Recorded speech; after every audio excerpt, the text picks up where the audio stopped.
Surf, sun, and sand. Great food, a Ferris wheel, rides, games, and fun, fun, fun. That's what's in store for you at the Musquamacut Fall Festival, September 16th, 17th, and 18th at Musquamacut State Beach. The Musquamacut Fall Festival is a family-friendly event with carnival rides, karate demos, arts and crafts, a food truck rodeo, non-stop music, chainsaw wood carving, and so much more. Visit MusquamacutFestival.org for more information. Hello, everybody, and welcome back. It is time for Fall Fest. The summer is not over yet. How dare you suggest that it is?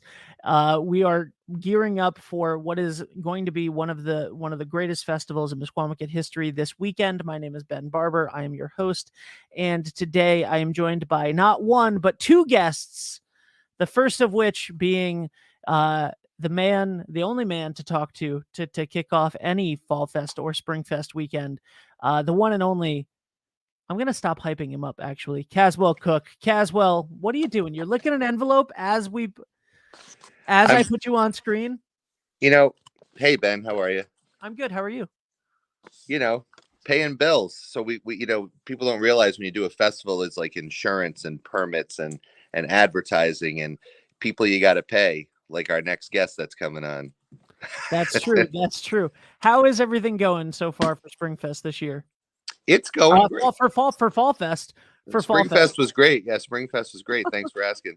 You're welcome. We just keep rolling here in Musquamacut. So Labor Day comes and goes, and the people traditionally think of that as the end of summer. And then last weekend we did the Surftown Half Marathon. We invited many hundreds of runners to come down to the beach, and that was cool. Fills hotel rooms, keeps restaurants going, keeps people employed. Then this weekend is Fall Fest, and then October 1st is our Guy Fawkes Bonfire Night, and then the following weekend, South County Tourism is doing Atlantis Rising, which will be like another big festival, but with sand sculptures and things like that, and music and stuff. So we've got something in store for you right now through like the Columbus Day weekend sort of thing. So a lot of stuff going on. So yeah, Fall Fest is this weekend, Friday from we kick off at 5 o'clock till 11, Saturday 11 to 11, Sunday 11 to 5. We have music. We have, according to Amanda, who you will be talking to, Amanda Para, who does our vendors, we have the most food that we've ever had at any festival. So that's cool. All right. I think we're up to like 75 different vendors, not all food, but different vendors. We have a chainsaw wood carving guy, Ed Crowell, who's going to be on one of these shows this week. Lots of musical entertainment. And of course, Rockwell Amusements with the Ferris wheel that you can go up to the top and see Block Island and all the rides and stuff like that. So it's $12 to get in, but nobody has to pay $12. And here's why. If you go to eventbrite.com, you can buy your tickets online for $10 with no added fees. So there's no excuse to pay $12 when you can get yourself a $10 ticket online. And if you are too lazy to go online and you want to just come to the gate and pay cash, we have $2 off coupons everywhere. They're on the website, MusquamacutFestival.org. They are on Musquamacut.org. They are on our Facebook page, our Instagram page, our Twitter page, and they are at your local establishments around this area from here to Norwich. So it's really $10 to come in. And if you're under 7, you're free. So that's cool. And that's the details. Thank you so much, Caswell. What are you looking forward to most this year? I thought you said, what am I looking for? I'm looking for a stamp. What am I looking forward to the most? Well, I love the whole thing. I like the whole, the whole setup and sort of running the thing. It's a lot of fun. It's work. And, by 1 o'clock in the morning each night, you get a little tired. But it's fun stuff, and it's nice to create memories for people. I think that's what we do.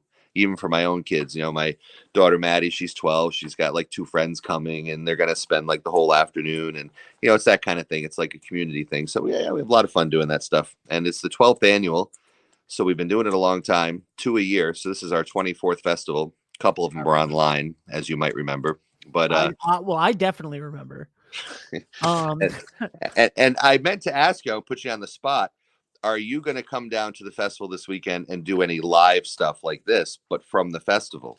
So it will depend on how the cell phone reception is down there. But yeah, absolutely. We're gonna be, I mean, we'll be down there with the cameras rolling to talk to people, to find out, you know, who you are, where you're from, right? Every time we're live, Caswell asks you know, to put in your name, where you're watching from. And what's amazing to me is that no matter, without fail, there are people from Alaska and Texas and Europe and and all over the place watching. And Oh, of course, look who's here. Come here, Amanda. She's gonna hate me. So you're gonna be talking to her later on this week. But yes, Ben, we are. you remember Amanda? Hi, Amanda. Hey, Ben. How's it going? Good. How are you? Wonderful. Amanda's working on the list of all the food because you said this is the most food we've ever had, right? Yes. Like what? There's about 30 vendors that are food. 30 vendors that are food, people. Wow. All right, Amanda's gonna kill me. It's very Wow. nice to talk to you. You know what, Amanda? Always a She's- pleasure. Amanda is a friend of mine. Thank you, Amanda. Thanks, Ben. I'll talk to you later this week. You as well. Caswell, I don't know if I would call you a friend of mine or not. But I do know one thing, that our next guest made sure that everybody knew, and that was that Jesus is a friend of mine. You want to play the video before we bring him on? I don't have the let me pull the video up. So let me tell you before we bring him on. Yeah, This go ahead. This guy's name is Sal Polichetti, and Sal had a group. He's going to tell us a story, but basically in the '80s he had this group, and he had this song called "Jesus is a Friend of Mine," and it was released, and you know, whatever. And then years and years later, somebody put it on YouTube. It went viral. It got millions and millions of views. I looked the guy up. I found him, and I'm like, "You're that guy from that video." And it's created a whole, like, you know, storm of gigs for Sal from here to England. So that's the cool thing. So I think we should play a little snippet of the video going back. Here we go. Absolutely. And This I'm is gonna the YouTube viral video that made me know who Sal was. so we're gonna say, Caswell, are you sticking on, or are you gonna say goodbye now? Oh, I want to say hi to Sal too. All right, we're gonna play the video, and we'll be right back with Sal.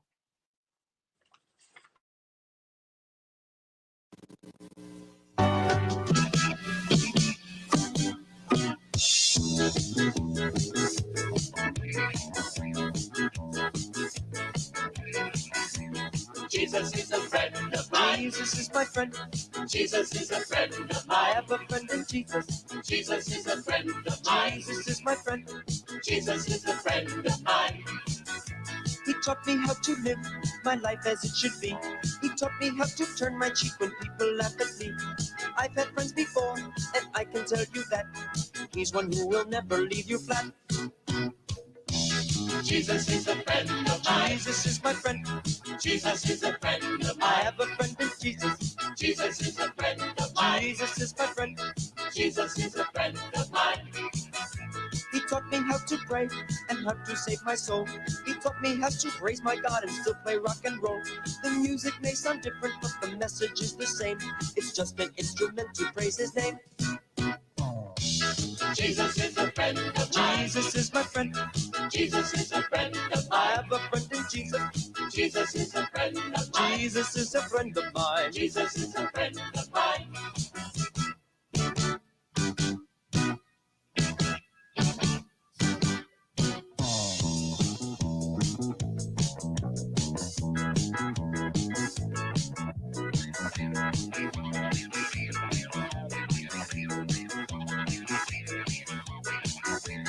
Jesus is a friend of mine.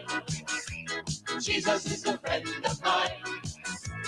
Once I tried to run and hide. But Jesus came and found me, and he touched me down inside. He is like a mountie, he always gets his man, and he'll zap you any way he can. Jesus is a friend of mine. Jesus is my friend. Jesus is a friend of I mine. have a friend in Jesus. Jesus is a friend of mine. Jesus is my friend. Jesus is a friend of mine. He loves me when I'm right. He loves me when I'm wrong. He loves me when I waste my time by writing silly songs. He loves me when I'm quiet and I have nothing to say. He'll love me when I'm perfect if I ever get that way. Jesus is a friend of mine. Jesus is my friend. Jesus is a friend of I mine. have a friend in Jesus. Jesus is a friend of mine. Jesus is my friend.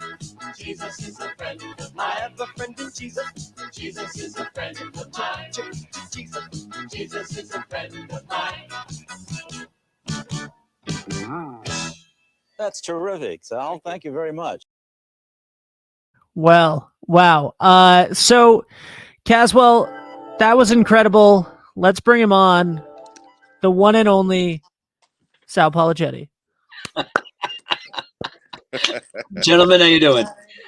Did you like I'm better my now. build up for you, Sal? I get way more than I deserve. So listen, you played here last year. You guys had a really good time, and I'm telling you, you rocked the stage. So this year we're giving you the top slot. Oh, yeah, it's way past our bedtime. I'll have you know. That's true. That's true. Headlining Fall Fest this year is One Swift Kick with Sal Polichetti. Saturday, 8:45 to 10:45 p.m. Sal, I'm excited. We saw you guys last year. One Swift Kick is amazing. Obviously, you know, the story of Jesus is a friend of mine. Is absolutely wonderful. It got this resurgence from a famed YouTube comment, I believe. Well, actually, it wasn't a resurgence; it was a surgence. Right, because Sal, the first time you released that record, it skyrocketed to oblivion, right? Well, no, we never. It was never commercially released. It was part of an album that we sold at our concerts. We only printed 1,000 LPs and 1,000 cassettes. This was 1981 or 2, I guess. And we only sold them at our concerts. It was never actually officially released. That TV show was on NBC on a Sunday morning show. The First Estate, Religion in Review is the name of the show. They told us how to dress. They told us what songs we were going to do. We had no idea when we got there what songs we were going to lip sync to. So the fact that they chose my song was just dumb luck. And the only reason anybody found out any of this is because at the very end of that video, Dr. Russell Barber, the host, says, "Thank you, Sal." And that gave Doug Principali, who out in California has a pop culture blog. He always looks for little things that he could put on his show. Where are they now? Things.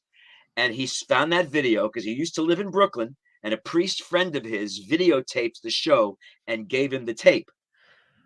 30 years later, he's looking through boxes of stuff and goes, "Oh, I remember this video." And he puts it on. "Thank you, Sal." Well, he found the record somehow in some book and some website, a used copy, and saw my name, Sal Polichetti. That's got to be the guy. And he Googled me. I do a lot of local theater, so I popped up on a theater website, and I get a phone call from the director of that theater, and he says, were you ever in Brooklyn in a group called Sunseed? He goes, "Some guy from California called here. I didn't give him your phone number, but here's his number." So I call the guy up. I said, "All right, do I owe you money? Did I date your sister? What do you need?" And he directed me to his website, and there was that video on the website. And I went, "Oh my God, how did you find this?" And he told me the story. And he did an interview with me. And then I guess about a month later, somebody pulled it off his blog and put it on YouTube. And then I logged on as a YouTube user, and I said, "Yeah, no, it's not." Everyone thought it was fake because of the way we were dressed, and it was kind of campy and kitschy. They thought it was fake. I said, "No, it's me. I'm the guy that wrote it. It's real. It's not fake. It's just very, very old." And everything just blew up after that. Everything just blew up after that. How many YouTube views has that thing had? Oh, I don't. I don't even. He tells you, Steve, one of our guitar players, keeps track of all that because he's got a YouTube channel and none of his stuff has got a lot of views. So everything, you just passed 12 million. I was, "Oh, okay, great." You're currently at over 14 million with just that version of it. Boy, I wish I had posted. I would have made some money. Little bit. A little bit. So tell us about where this song has taken you since that YouTube video. Well, I get a lot of people track. I wasn't on Facebook at the time, but people have a way to track you down anyway. There was fan mail and photo requests from Germany, from Brazil, from Norway and Denmark. I'm very big in Scandinavia for some reason. I have no idea why. But then in 2014, Paul Williams from England, a gentleman, he emailed me and says, we have a ska festival. This is the third year we're doing, and it's for a cancer charity. And everybody here knows your song. It's still very popular here in England. So we'd love to have you come, and all the bands know your song. So you could play your song at one of the bands. We can't pay you, but we'll put you up for the weekend. I wasn't going to go. I said, it's crazy. No one's going to know me. And one of my sisters, who has business dealings with friends in London, says, you got to go. You got to go. Here's my younger sister taught me that the things we regret most in life are the things we don't do. Mm-hmm. And I says, you know what, Joanne, you're absolutely right. I says, let's go. And one of my other sisters decided to join us. So the three of us flew to England. I said, okay, let's see what happens. And while we were there, we booked like 4 or 5 days in London. It was my first time there afterwards. And we get there, and I couldn't believe it. Walking through the festival, all the bands knew me. Everybody knew who I was. I went on stage with this group at 1 o'clock in the morning was our slot, and people went nuts. I went, I don't believe this. And it's funny. And I've done a lot of podcasts since then. In fact, I'm going back this year, and I'm playing with a California group that's going out there. They're called Monkey. And I did a podcast with them. And I don't know why, but everybody's so amazed. And I guess the thing in England, too, a lot of these guys say, he's such a nice guy. I mean, how do you not be a nice guy? I mean, it's not that I planned this, Caswell. Yeah. It's like, okay, I'm going to write a song and no one's going to hear it for 30 years. And then all of a sudden it's going to blow up. 14 million views. This was your master plan. Don't lie to us, Sal. It's not my master Don't lie. This was well calculated, and you knew it. Yeah, right. Absolutely. Do you know what the moral of the story though is? No. Jesus is a friend of yours. He's got some sense of humor. I'll tell you that. Can't it be both? Tell me and Ben and the audience about One Swift Kick and what you're going to be doing in Mesquamaket. First of all, we were very happy that last year you actually did, even though you're a classic rock cover band for the most part, you did do Jesus is a Friend. We appreciate that. But tell us how that band formed and what kind of music you play. And we'll be doing it again this year too. I'm ready. In fact, they brought it up. Oh, we got to do your song. I said, okay, fine, we'll do my song. This particular version, well, except for Jason's our new guitar player. He's been with us for a couple of years. But me, Ralph, and Steve have been together, I don't know, maybe 12, 14 years. And we play 50s, 60s, early 70s. If we play a song that you haven't heard or you don't know, we're not doing our job. Because and if you don't like what you hear, wait 2.5 minutes, you hear another one. You hear something else. And we had such a great time last year. Everybody was even the other bands, the band that followed us, I don't remember their name. It was the guy from Boston. Oh yeah, Gary Boudreau. They were so funny. At one point, I looked to my right off stage, and they were all standing there at the bottom of the stairs. All 8 of them, all standing here watching us. And when we came off the stage, they went, "Wow, we were taking bets on what you guys were going to play next." It was incredible. And I says, "Wow, that was really good. That made us feel." And the crew, the stage crew, wonderful, absolutely wonderful. And I taped a couple of things, and the sound was just fabulous. You can't really tell much. You can tell a little bit when you're on stage what it sounds like, but it's not till somebody tapes it and you actually watch the tape and you go, wow, that really sounded really good. So everybody's really jazzed. We just can't wait to come back. Well, and we want to thank the Pleasant View Inn for where you're Oh. where you're going to be staying. It was, Absolutely. hey, what better than to come on down and hang out on the beach for a weekend? You're not kidding. Like I said, we'll probably at least my wife and I will be there Friday night walking around. That's good. So let's see if I park in the artist section, I won't have to pay the $10. That's right. But I don't want to take up the room. You're VIP all weekend. Don't worry about it. That's what they tell me in England when I go there too. Because I only going to play one night, but I get the VIP pass for the whole weekend. And of course, guys in the other bands probably get upset about that. But Sal, if you see me walking around on Friday night, grab me and we'll do a quick interview at the festival. Absolutely. Beforehand. Absolutely. And of course we can't wait to see you Saturday night, 8:45 to 10:30, 10:45. It's right here. I should just look at it. 8:45 to 10:45 headlining Fallfest. Sal, we appreciate it. By the way, this, I mean, talk about the from obscurity to 14 million views. I mean, your song was seen by many, many more people even than that when it was featured in Glee, which is another thing that happened. So they featured your song on Glee, so it was live on Fox on broadcast television. Can we hear that version? You got audio for that? We could hear that version, but we might get flagged for it. So, well, we got the guy who wrote it on here. It's a solid point. You see Leah Michelle's face right there? She rolled her eyes. She's right now on Broadway in Funny Girl.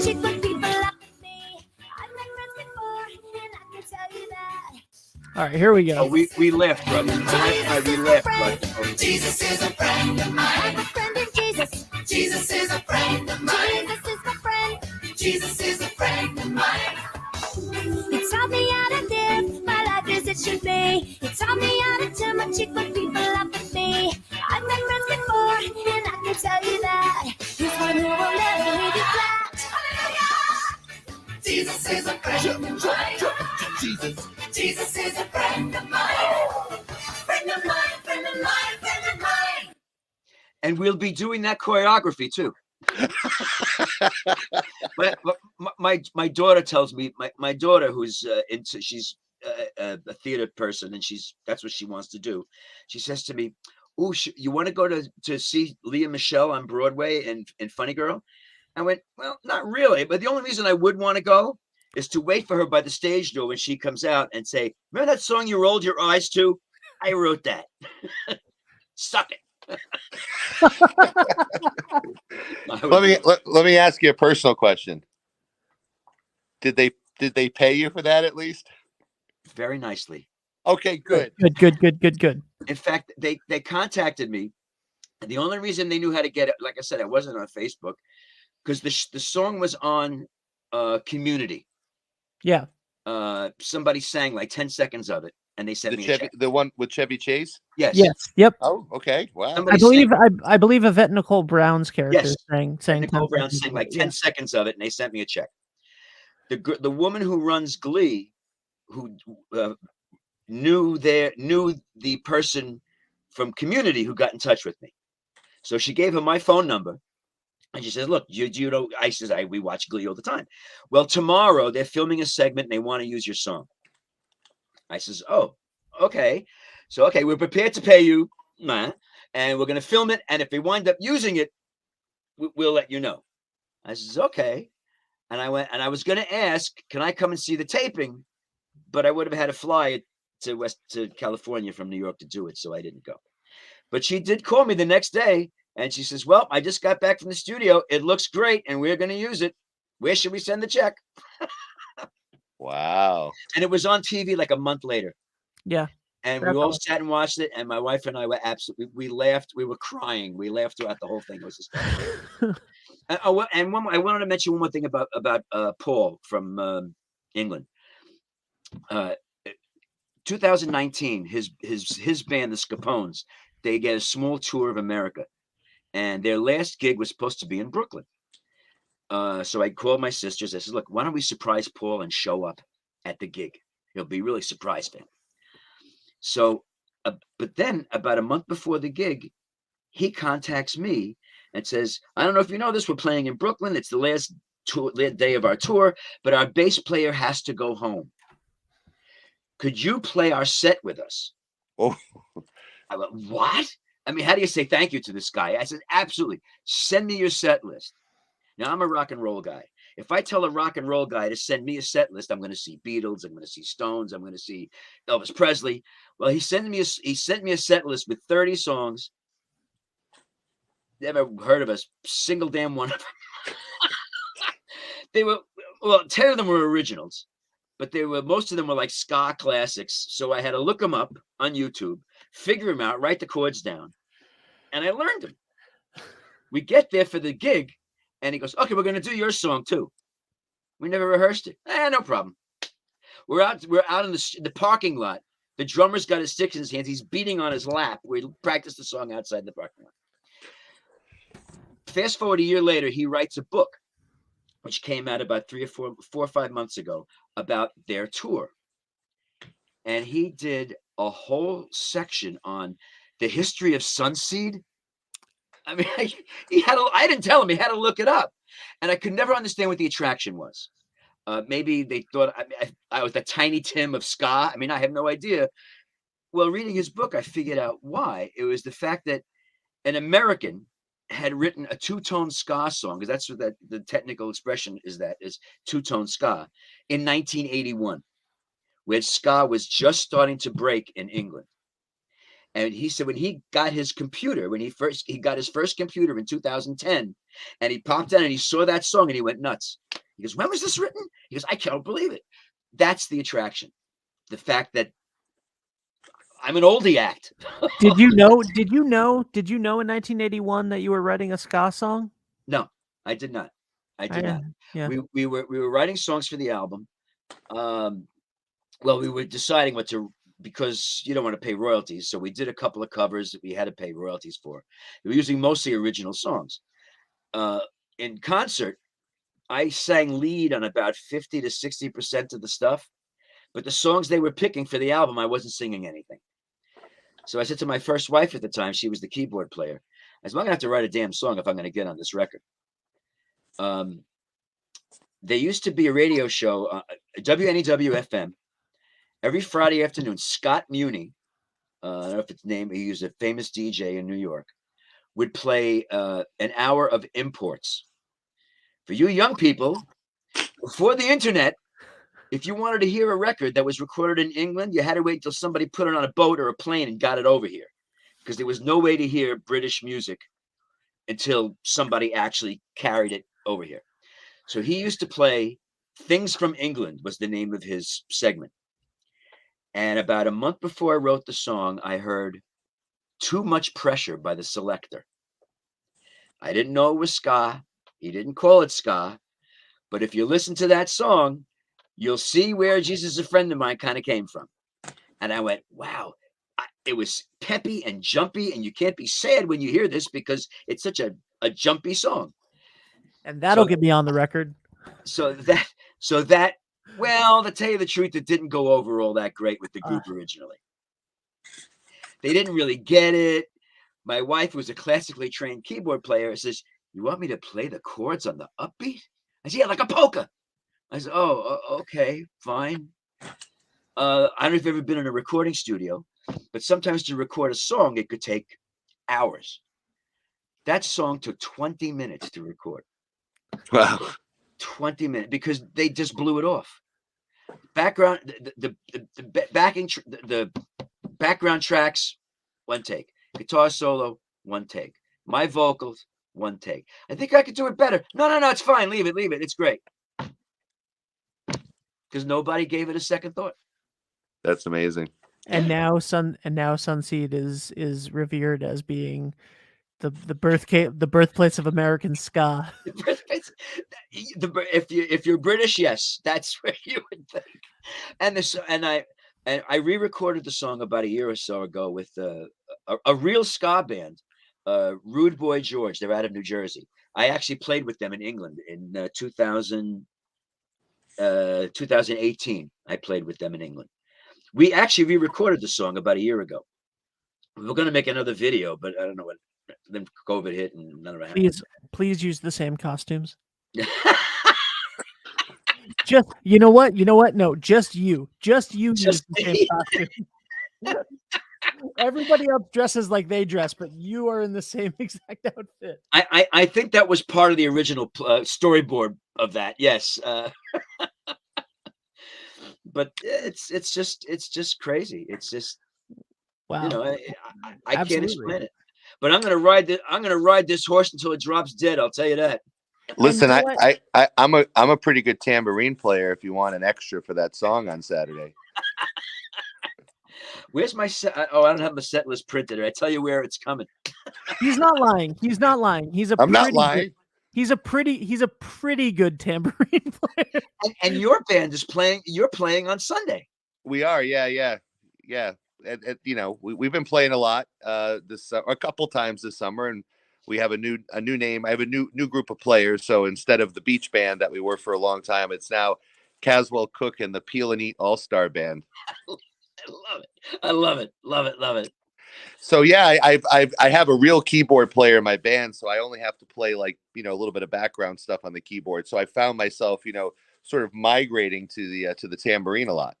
So when they throw us into the hotel on Sunday, we'll go straight there. We'll see you guys. Definitely going to see you guys. Absolutely. That'd be fun. I'd love to have you there. So look, we're going to see you this weekend. We thank you for talking to us tonight, and thank you. We're very excited. So make sure everybody comes down and sees the band and sees everything going on. Fallfest kicks off Friday at 5:00 and goes through Sunday at 5:00. We take a few hours off to sleep at night, but otherwise it's a nonstop party. And Sal, we're going to have lots of hamburgers and hot dogs for you and the guys. Sounds good to me. With all the other food vendors, it would be a no diet weekend. That's right. Not at all. Nope, not at all. Yeah.